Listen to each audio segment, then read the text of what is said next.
I am here again to talk to you about life as it concerns marriage. Because marriage, to me, has been a vital issue and is a concern all throughout the country, all throughout the continents of the world. Here in Africa, we have issues with marriage. There, in other countries and continents of the world, these issues are always there, and it's really affecting so many marriages. And then I'm going to talk to you on a very special something, a very important, that if you abide by it, it's going to help you and then bring you to a place where you can comfortably live at peace with your spouse and enjoy your marriage, because that is exactly what marriage ought to be. That is the design of God, that is the ideal of God for marriage, that people should live at peace with themselves. And I'm going to share with you a very important text from the Bible of 1 Peter chapter 3, 10 and 11. And the Bible says, "For he that will want to live and see good days, let him refrain his tongue from speaking evil, and let him keep himself from evil." And the Bible says, "Let him pursue peace, follow peace, and then pursue it." And that is unfortunate today that a lot of people doesn't know that they have a contribution to what happens to them, and more especially how their marriage ends. They say all manner of things they want to say, they do all manner of things they want to do, and they doubt the consequences that comes therefrom. And then I'm here to tell you just about simple things that you will do, more especially in your marriage, things that you will avoid, and then your marriage will begin to work. And then today I'll be talking to you on 9 comments you must avoid in marriage. A lot of couples make reckless comments, comments that hurt their spouse, things that are not supposed to be. They say things that when their couple, when their spouse hear it, it blows their mind, it shocks them, and they begin to wonder and imagine if actually that was the man, the woman they got married to. 9 comments you must avoid, and then it will go well with you. Number 1 is a comment that people always make: "It doesn't concern me." Okay, if your marriage does not concern you, who else does it concern? If your life doesn't concern you, who else does it concern? You got married to a lady, and then here you wake up today and say, "It doesn't concern me." They say this one, you say, "It doesn't concern me." They do the other one, you say, "It doesn't concern me." Say, then who else does it concern?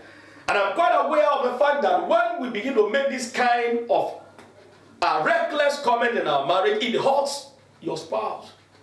Because when you begin to tell your wife, your husband, that it doesn't concern me, something that you need to get involved in, and then you are telling them that it's none of your concern, it hurts them. They begin to feel a vacuum, they begin to feel empty. Because the man, the woman that is supposed to be part of them has suddenly disappointed them. That is not how marriage to be. So you must try as much as possible to avoid this reckless comment. "It doesn't concern me." If you begin to make that comment, beloved, I want to assure you that there's always going to be an endless problem between you and your spouse. But when you avoid it, it's going to help you. Number 2, "I married you because of my parents." I've heard people repeatedly say this. "Do you know why I got married to you? It was not because of my parents. I never intended to marry you." So when your spouse realizes that you didn't marry him or her because of love, but because somebody else asked you to, it hurts. So if your marriage must work, you must avoid this second comment. "I didn't marry you because I wanted to marry you. I didn't marry you because of love. I married you because my parents actually asked me to."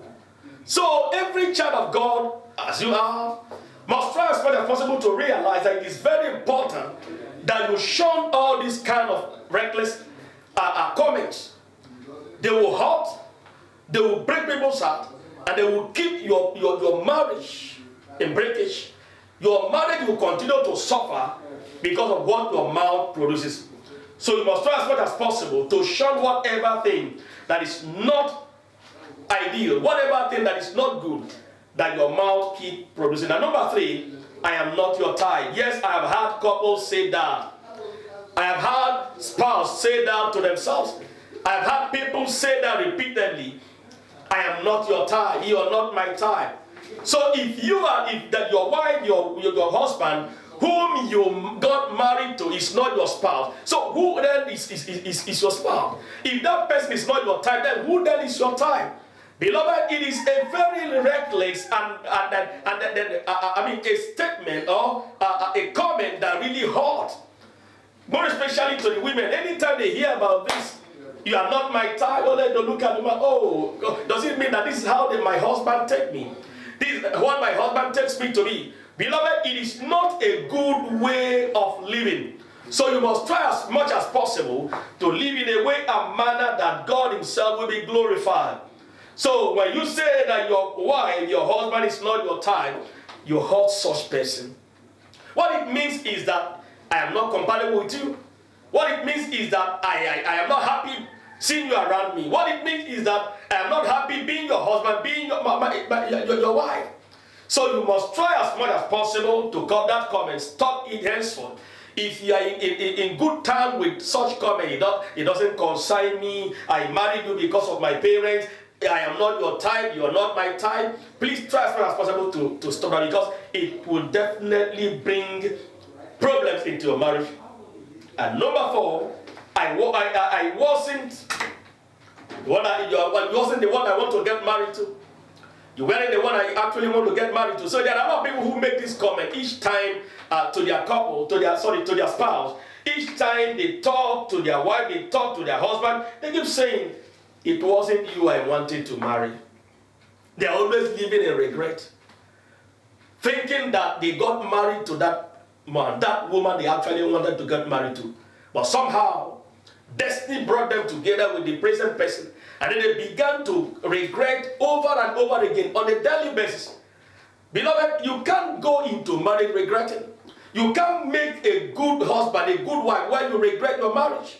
So you must make up your mind to decide on what to do. About what I want you to do is to realize that this marriage I'm into right now is my marriage. I will love that marriage. I will give my best. I will give my time. I will give my effort. I will give my energy. I will do all I want to do, and all I should do to make it work. So always stop saying it. It's a bad comment. It wasn't you I want to marry. I wanted to marry. If it wasn't her, if it wasn't him, who else do you want to marry? And now that you've got married to him, you've got married to her, why can't you make a decision? Develop love. Love will grow, and the marriage will become heaven on earth. And number 5, marrying you is a mistake of my life. You know, I've had couple repeatedly say to themselves, marrying you is the worst mistake I've ever made. If you have a wife, a man you talk to in that manner, marrying you is my greatest mistake. How do you think that the marriage can function? How do you think that the marriage can work? These are comments that we must avoid in marriage if our marriage must work. Our wives, our husbands must not be seen as mistakes. Because the moment you see your husband, your wife as a mistake, then you are going to live depressed. You are going to go through your marriage depressed. Marriage will become an endurance project, not an enjoyment project. And that's not exactly what God wants you to do. Beloved, try as much as possible to accept the man, the woman you marry. It doesn't matter. We have made a mistake, but you can correct your mistake by accepting what has happened and then go on with it. And then number 6, I will kill you. You know, when couples are angry, when my husband or the people are angry, they always make this comment, I will kill you. And how do you think you can be threatening somebody with death and then the person will be happy? I will kill you. It's a comment that people have repeatedly made in their marriage. A marriage that must work, people should give hope. Give hope to your wife, give hope to your husband. Make them believe that life is good being with them. Life is good being around them. You don't threaten somebody with death at all times. At every instant, you say, I will kill you. These are evil comments. These are reckless comments that must be avoided if your marriage must work. And number 7, you are of no use to me. I've been in marriage for several years now, And I know comments that people make that hurts their spouse. And one of those comments is what I've just mentioned right now. You have no use to me. And I always hear, husbands who have actually waited for their wives to give them a baby, or babies as the case may be, and it's not yet coming. And then they look at their wives as a woman that is of no value to them. Even they tell their wives to their face. It hurts them. Do you think that if it were possible that they would have gotten a baby for themselves? Beloved, it's a bad comment that you make to your spouse. If you continue to say that, you demoralize them. You make them lose faith in that marriage. You make them lose faith in what they are doing. You make them lose faith in you. Give them hope, because time is going to bring about what we are expecting. Something is going to happen, because where joy is, the presence of God is there. Because the Bible said that in the presence of God there is fullness of joy. So when you begin to go through your pains, your deeds with your spouse, irrespective of what is happening, the joy of the Lord is going to give the strength that you need. So don't ever use the comment, "You are of no use to me." If you begin to say that, it will hurt your man, it will hurt your husband, and that relationship is going to get soured. And number 8, "I regret getting involved with you." It's another comment that people always make. "I regret getting involved with you." When we keep regretting our marriage, then our marriage will keep sinking on a daily basis.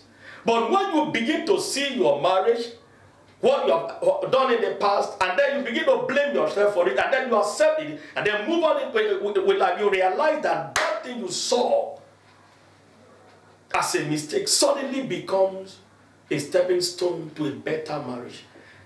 There's nothing too ugly that God cannot make nice. There's nothing too bad that God cannot rectify. If only you realize that it takes a man, a woman, a decisive to do the right thing. And lastly, your parents can't do anything. This kind of comment, even me personally, hurts me. Even if you got married to a woman that has poor background, a man that has poor background, each time you keep making reference to his or her parents, it will hurt. You begin to remind him of what the parents is like. They can't do anything. In other words, even if I kill you right now, there's nothing your family can do. So where your spouse discovers that you have concluded that they have nothing to do, even their families, even their parents, it hurts them. And one thing that will happen is that marriage is going to be hell on earth. But where you look at your spouse, take him or her for who he is or who she is, it doesn't matter what they have been working against you. Those things that have been working against you, because you are in the place of God, you are in the assignment of God, you are in the plan of God, God will turn everything around in your favor and make those things that have been working against you to work for you. My advice to you, my friend, as you're watching me right now, is that avoid these comments that itemize, and also search for more. It's going to help your marriage. Let me pray for you that God will give you the grace to keep the word you've just heard now. Blessed Father, I thank you so much for this one. Bless that marriage that is about to collapse, because your will is that we remain together to your own glory. I thank you because I know testimonies will come out of it. In Jesus' name. God bless you.